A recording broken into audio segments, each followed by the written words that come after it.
Is Buddhism a religion? A journey into its true nature.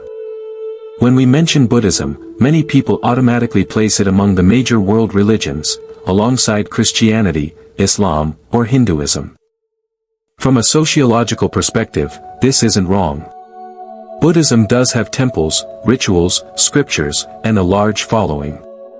But if we take a deeper look into its core, we'll find that Buddhism transcends the conventional definition of religion. And that's exactly what makes it both profound and controversial. What is a religion? In general, religion is defined as a belief system centered on one or more deities, supernatural beings, gods, or creators, who govern the universe. Religions often include moral codes, rituals, sacred texts, and organized communities of worshippers.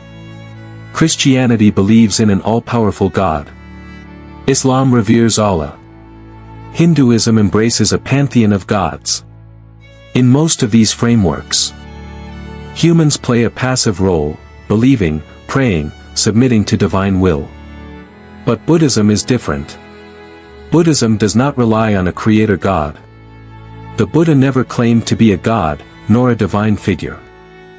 He was a human being, born, raised, and confronted with suffering, who realized a path to liberation through deep introspection and awakening.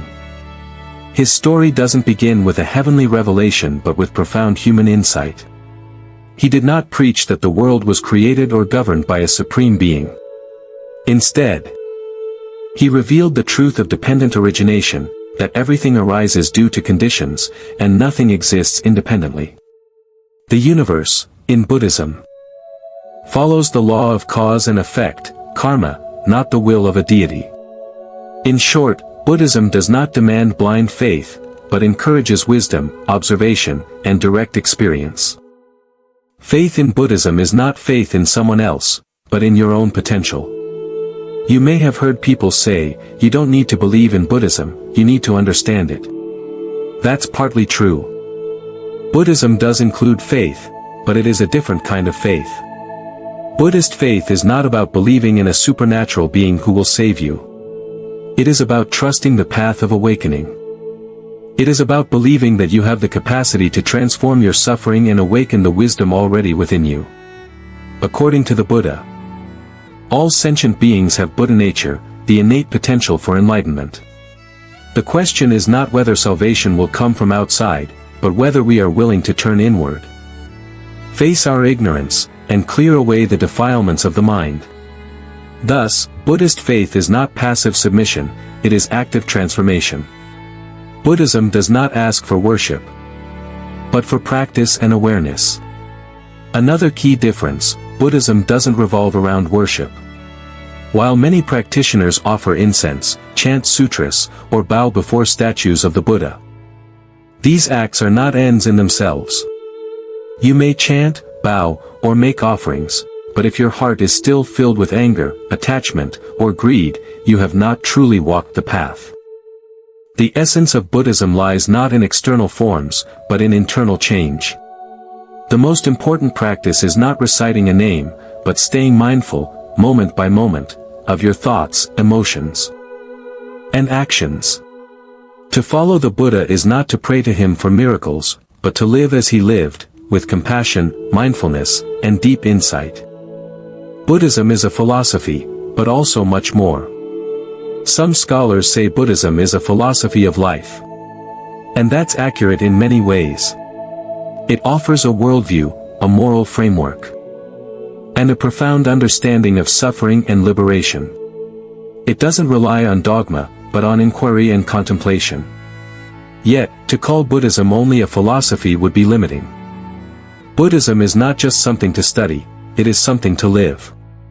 It is not just about thought, it is about being. It is a path, a living practice. A way of experiencing reality directly and awakening from illusion. In the Pali language, the word Dhamma means truth or the way things are. The Buddha did not create it, he discovered it.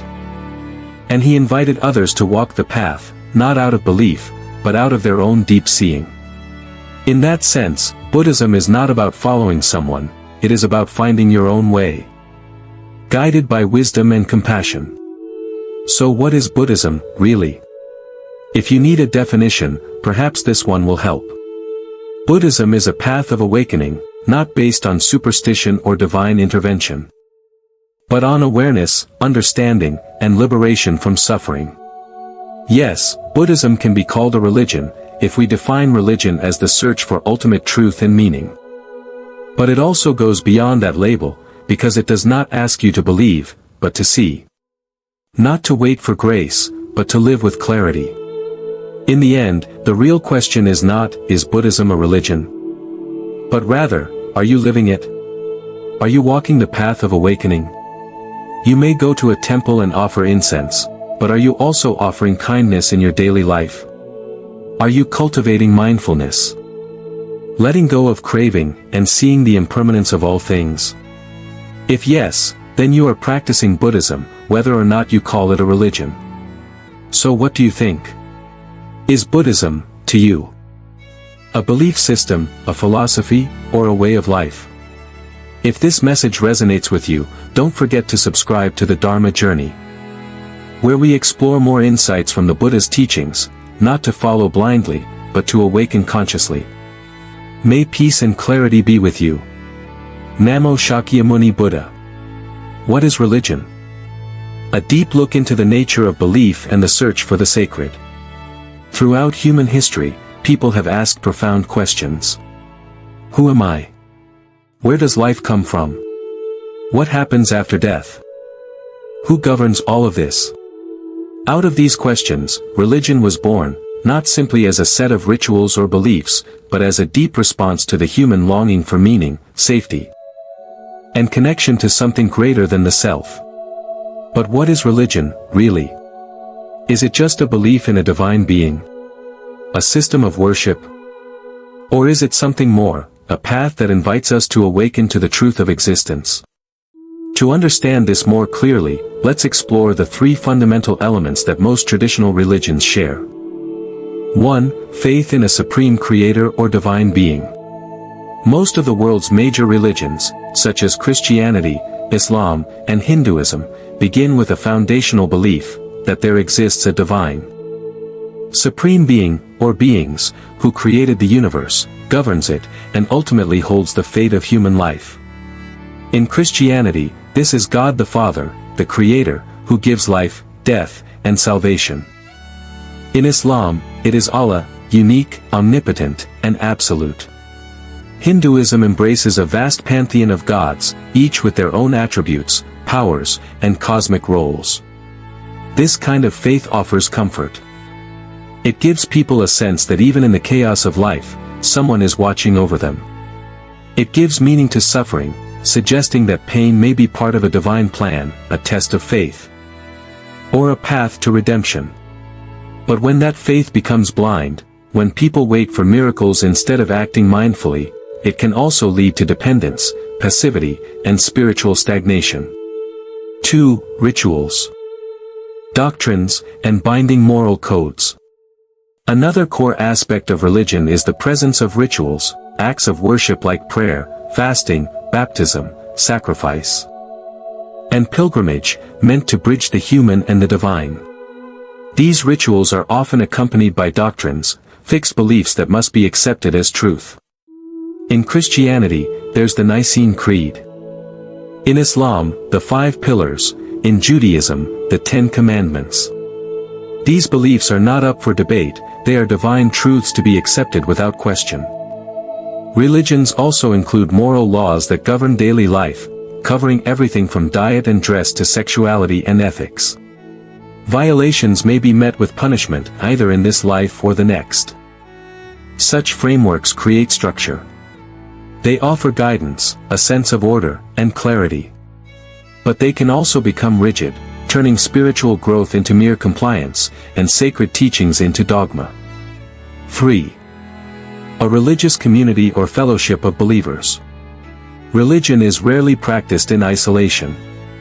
It gathers people into communities, churches, mosques, temples, sanghas, where shared belief becomes shared identity.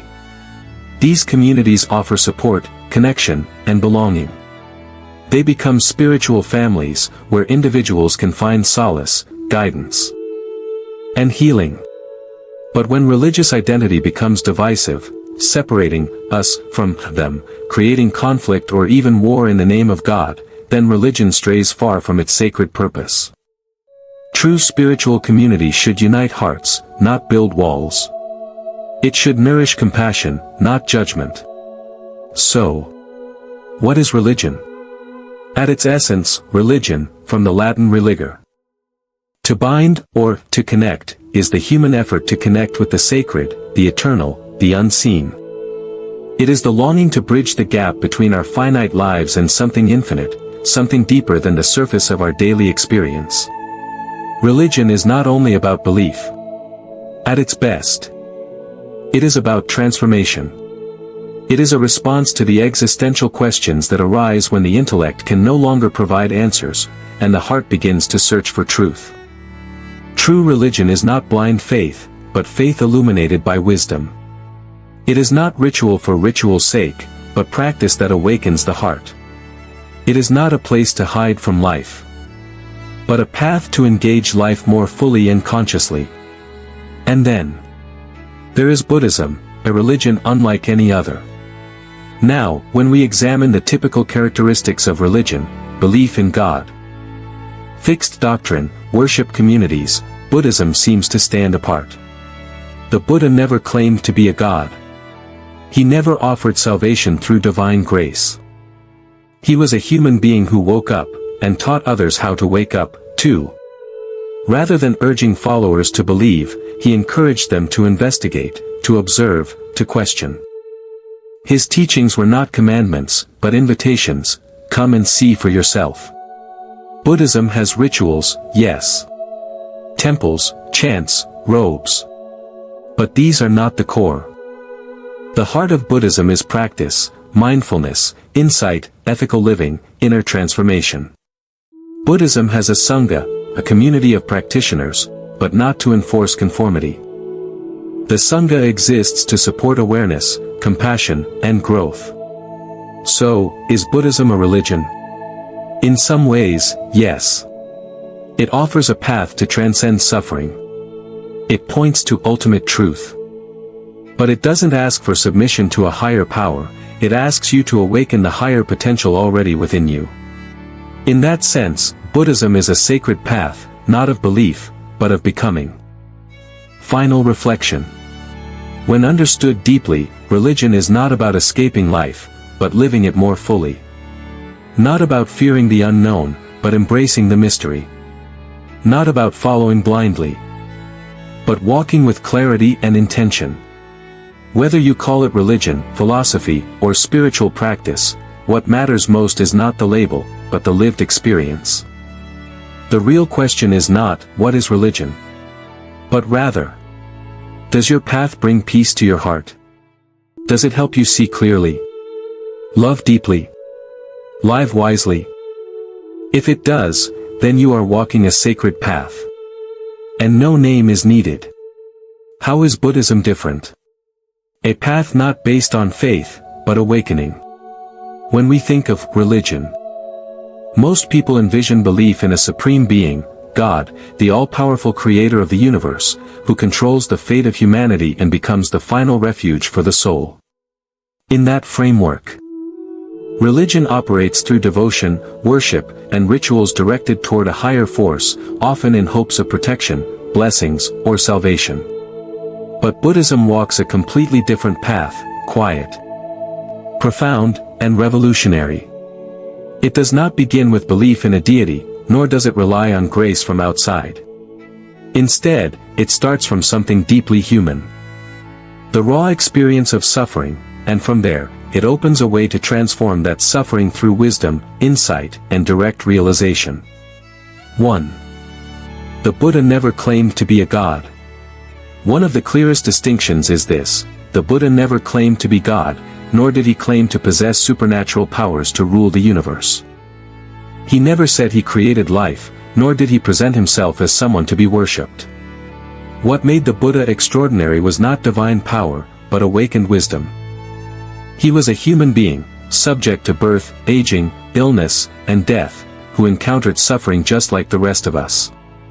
But he went beyond it. He saw into the root of suffering, realized the path to freedom, and lived it out in full. And out of deep compassion, he shared that path, not asking for blind belief, but offering a practical invitation: come and see for yourself.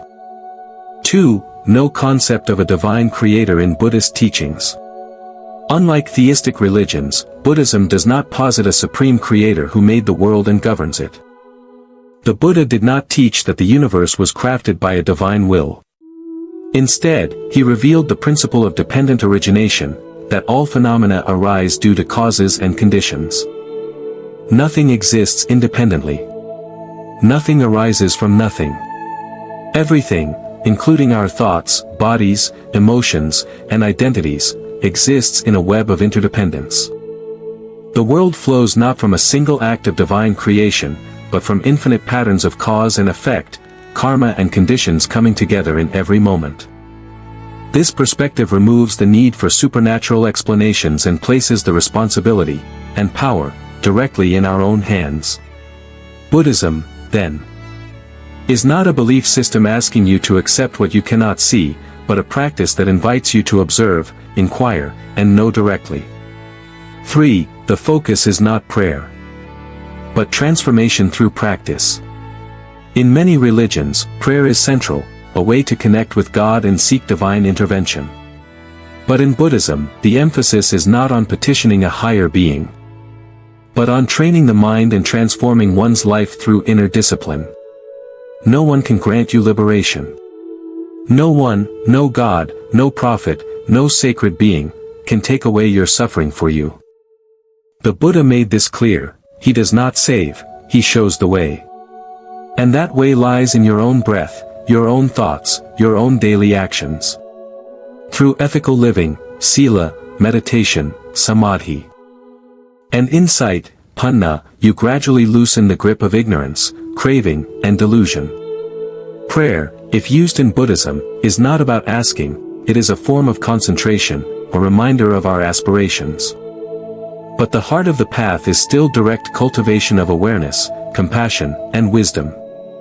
4. No fixed dogma, only the invitation to see for yourself. Another radical feature of Buddhism is its rejection of rigid dogma. The Buddha never demanded blind obedience. In fact, he explicitly warned against it. In the Kalama Sutta, he said, "Do not believe something just because many believe it. Do not accept it simply because it is written in Scripture. Do not trust it because a teacher says so. Believe it only when you have tested it for yourself, and found that it leads to goodness, peace, and freedom." This is one of Buddhism's most profound qualities. It encourages personal verification, not second-hand belief.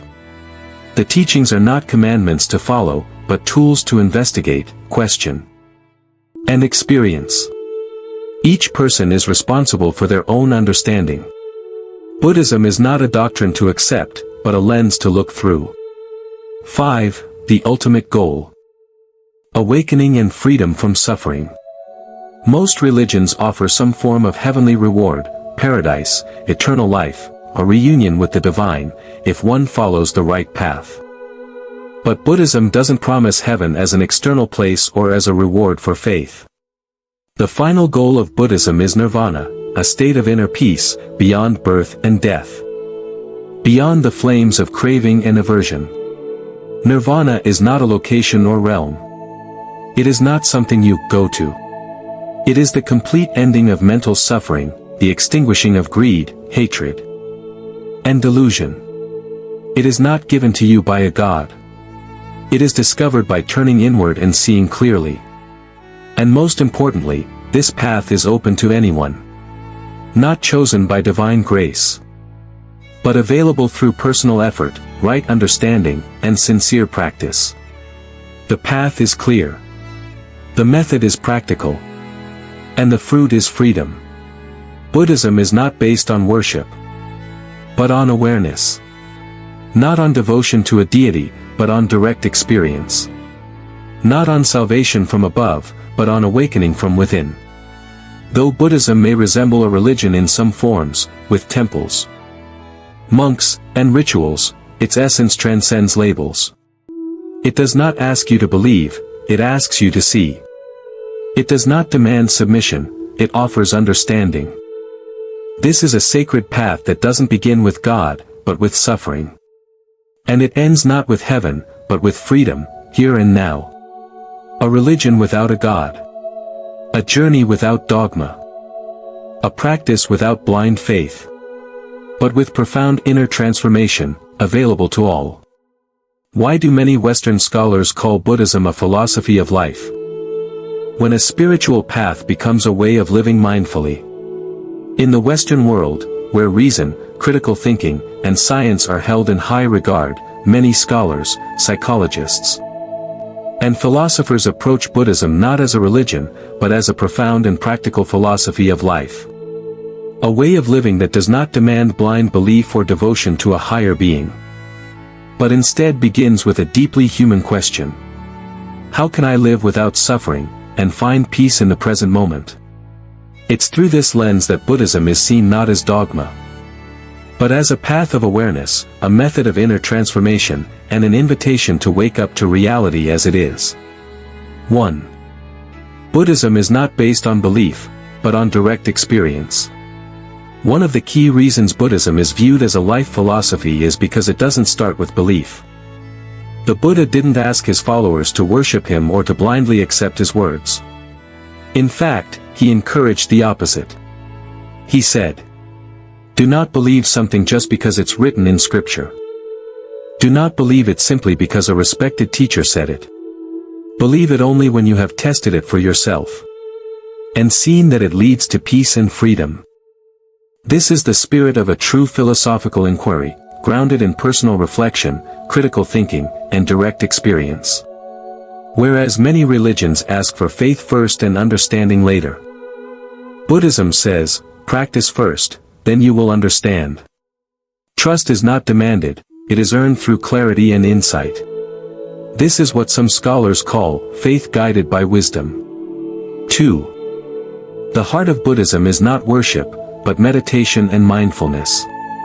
To most Western seekers, Buddhism is not primarily about rituals or temple ceremonies. What draws their attention is meditation and mindfulness, simple but powerful practices that help calm the mind and awaken awareness. Meditation is not an escape from life, it is the art of observing one's own mind without judgment.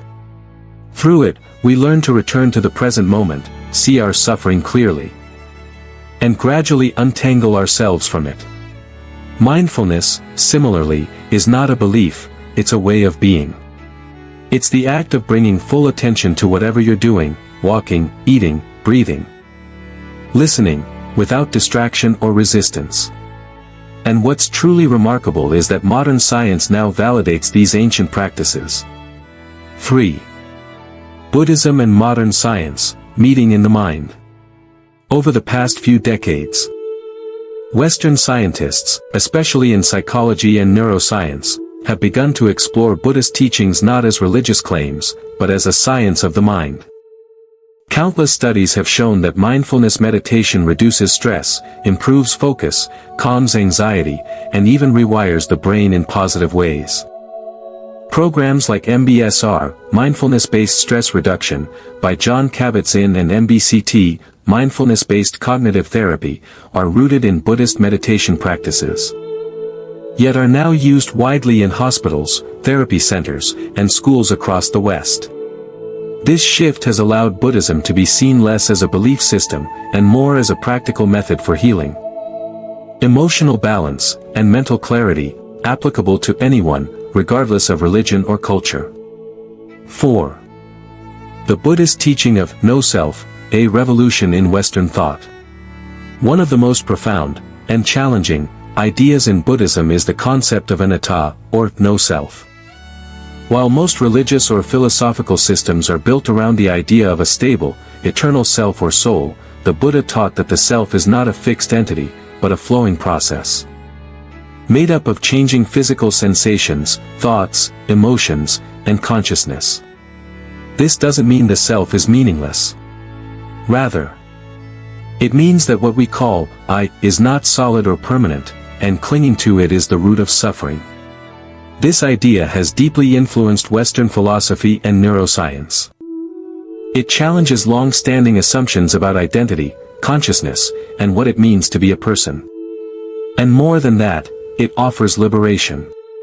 When we let go of the tight grip on me and mine, we open the door to compassion, freedom, and a lighter way of living. 5. A philosophy not to be believed, but to be lived. What ultimately makes Buddhism a life philosophy in the truest sense is this. It is not something you believe in, it is something you live.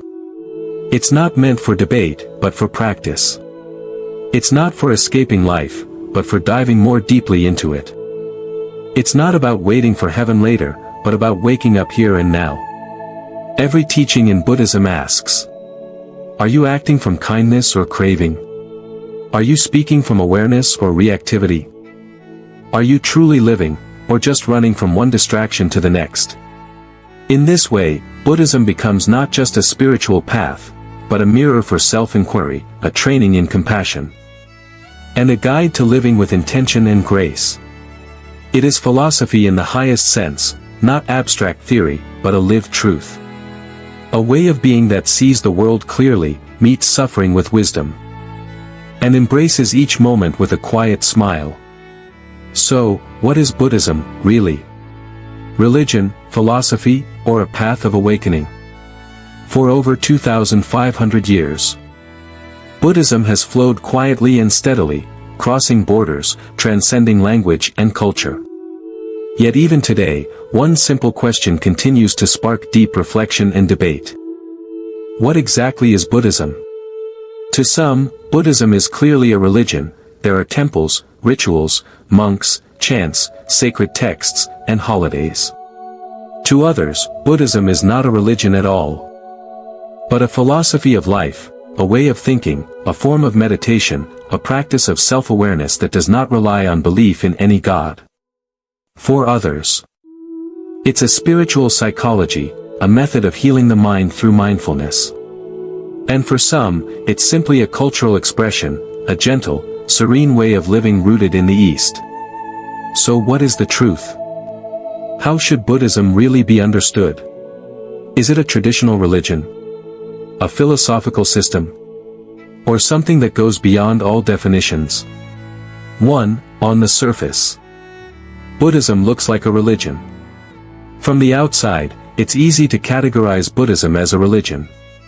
It has all the outward forms we typically associate with religion: temples, statues, sacred texts, incense, and ceremonial practices. A monastic community, the Sangha, complete with robes and ethical codes. Devoted lay practitioners who recite prayers, observe precepts, make offerings, and celebrate major festivals like Vesak and Ulambana.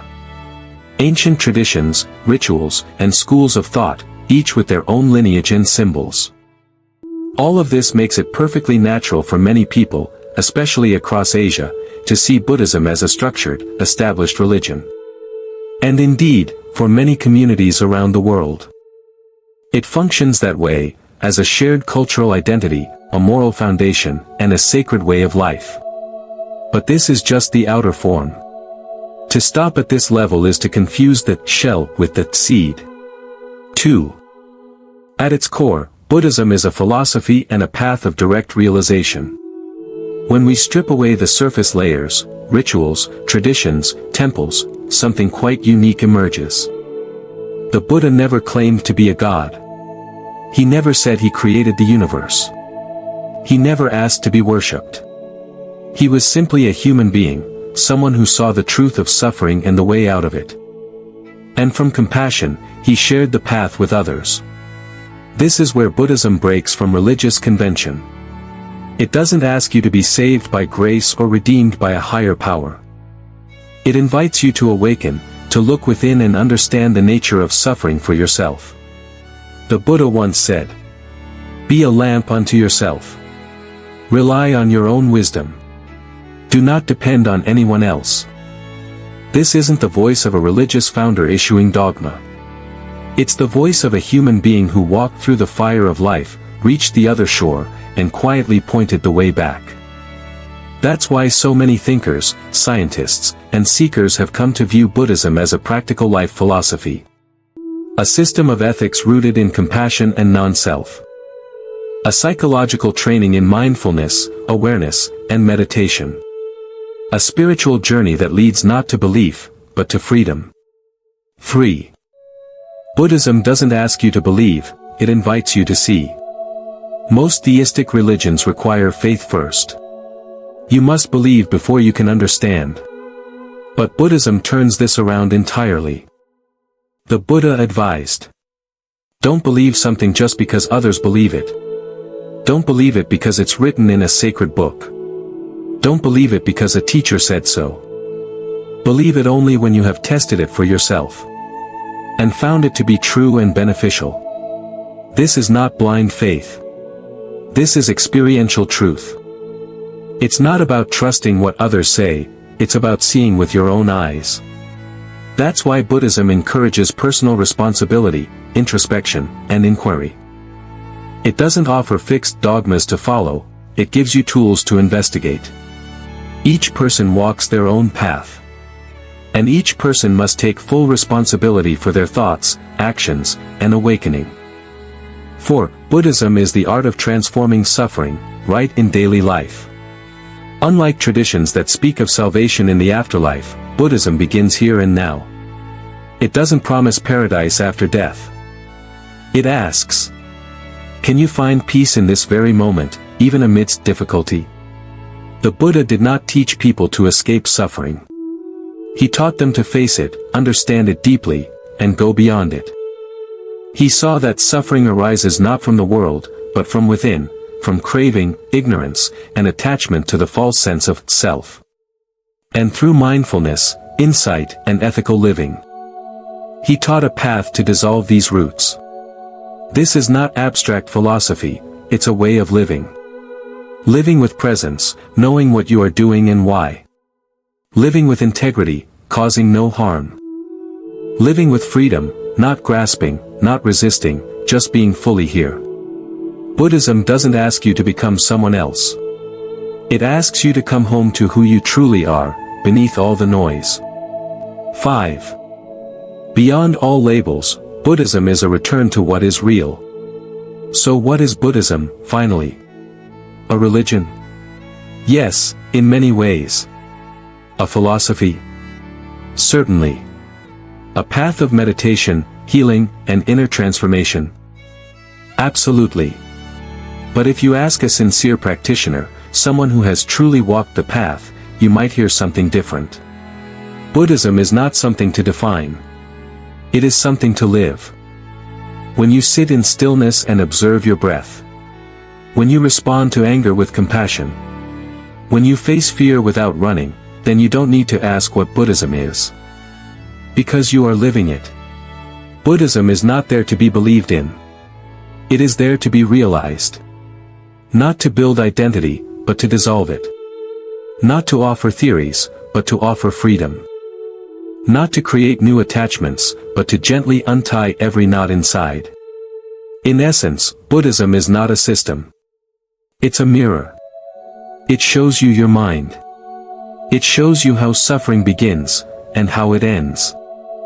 And then it steps aside. So whether you call it a religion, a philosophy, a psychology, or a path, it doesn't mind. It only asks one thing. Are you ready to wake up? So, what about you? Is Buddhism a religion, or just a way of life?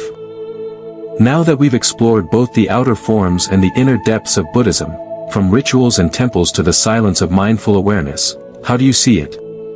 Do you feel that Buddhism is a religion? Or does it seem more like a philosophy, a psychology, a spiritual path? In truth, there's no single right answer, and perhaps, there doesn't need to be. Each person arrives at Buddhism through their own lens, through their life experience, their pain, their questions, or a quiet longing for something deeper. Some come through devotion. They find comfort in lighting incense, bowing before the Buddha, and praying with a sincere heart. Others come through intellect. They read the suttas, reflect on the teachings, and approach the Dharma like a system of profound ethical and psychological wisdom. Still others come through heartbreak, seeking healing from grief, anxiety, or confusion, and discover in the breath a doorway back to peace. And then there are those who come through silence. They sit quietly under a tree, do nothing, and in that moment of stillness, something in them begins to soften and awaken. All of these are valid, because Buddhism never demands one path for all. It does not insist that you believe. It does not expect you to become a perfect Buddhist. It simply offers a gentle invitation. Come back to yourself. Be fully present. See clearly. Let go kindly. If that path resonates with you, walk it. If it doesn't, that's okay too. Buddhism does not judge you. It does not condemn you. Because freedom, in this path, is not a reward reserved for the faithful. It's a natural unfolding for anyone willing to see with honesty and love. So again, I ask, what do you think? Is Buddhism a religion? A philosophy? Or maybe something beyond all labels, a breath, a moment of clarity, a pause between thoughts where peace begins? I would truly love to hear your thoughts. Your perspective matters. And perhaps through your words, we can all come a little closer to understanding what this ancient path truly offers, not as dogma, but as direct experience. Feel free to leave a comment below. Share what you feel, not what you should say, but what's real for you. And if this video offered something that touched your heart, even just a small shift, a subtle moment of insight, then I hope you'll continue this journey with me. In the next video, we'll explore something rarely spoken about.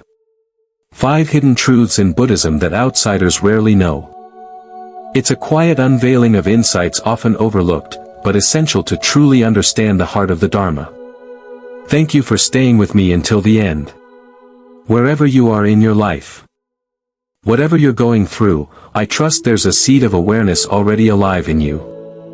And through each video, I hope that seed is watered, gently, patiently, with understanding and compassion. Until we meet again in the next episode, keep tending to your inner flame. Take a slower breath. Walk a little more gently. And see if, just for today, you can live with a little more spaciousness, a little more grace. Wishing you peace.